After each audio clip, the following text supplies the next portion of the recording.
Hi, I'm Nicky, founder of Little Ones, and today I'm going to talk to you about overtiredness. So, overtiredness is something we've all heard about, but we probably don't realise how much it actually does affect our baby's ability to go to sleep and then stay asleep. So, what can happen is if your baby has been awake for too long between naps, then they get a build-up of this thing called cortisol.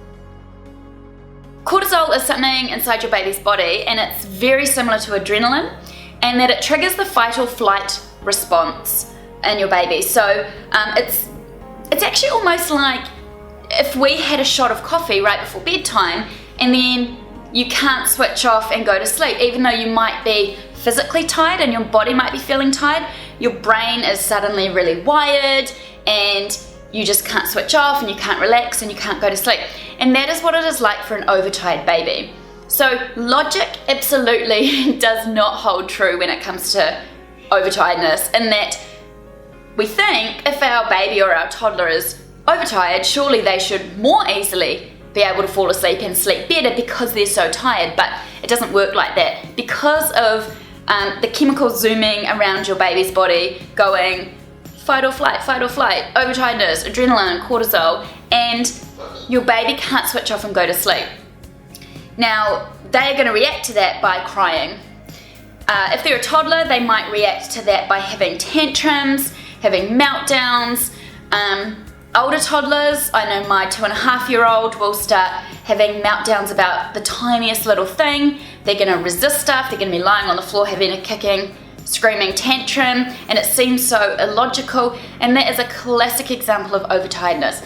In a younger baby, they're probably just going to be crying, unable to be soothed. They might be sort of wanting to feed and sort of frantically feeding, especially if they're breastfed, because they're trying to get themselves to sleep, but then they're too tired to feed properly, and they might seem fussy and be pulling on and off. And this is very, very commonly associated with the witching hour, especially in younger babies, and that's usually due to a buildup of overtiredness throughout the day. So they have literally just had enough, and that baby needs to get to sleep pronto.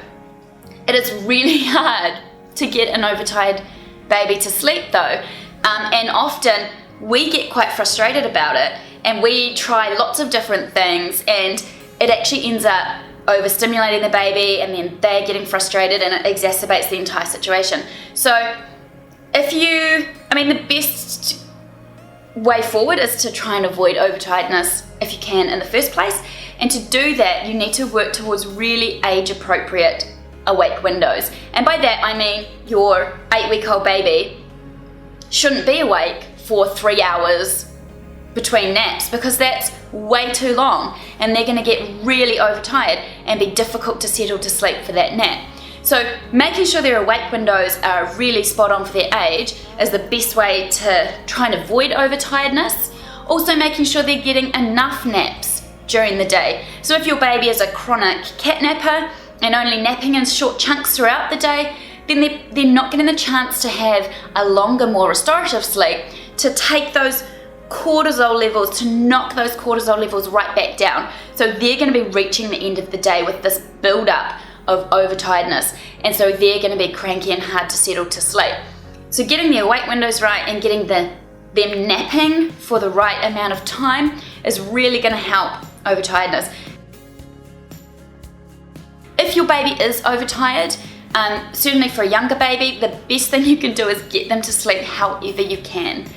We would recommend going into a very dark room, because humans are mammals, and mammals instinctively find the dark comforting and safe.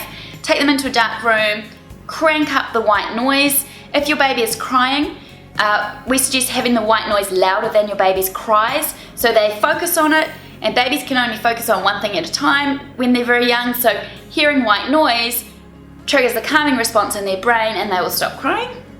Crank up the white noise, tightly swaddle your baby if they're still swaddled, so that they're not overtired and their arms are waving around. Rock them, feed them, do whatever you can to get your baby to sleep. The other problem with overtiredness is that because your baby's had all of these adrenaline caffeine-y hormones running through their body, it can mean that the quality of their sleep is affected as well. So an overtired baby will probably only catnap because the cortisol is so high in their body that it's waking them up after one sleep cycle and they're not able to go back into another sleep cycle. They're probably going to wake 45 minutes after bedtime in the evening. That is a classic sign of overtiredness. They may wake more overnight because, again, the elevated cortisol levels are preventing them from going into a really deep restful sleep, because cortisol actually counteracts the effects of melatonin, which is the good sleep hormone. So we want that sleep hormone to sort of take over during the night, and it can't if cortisol levels are too high. It can also mean your baby is waking really early in the morning for the same reason, because of the elevated levels of this stress response in their bodies. So getting their awake times right, nap lengths right, trying to avoid overtiredness is your best bet, and we can help you with all of that through our sleep programs. I hope that's helped you understand overtiredness. Make sure you subscribe to our YouTube channel for more baby sleep tips and information, and also download our free Little Ones app.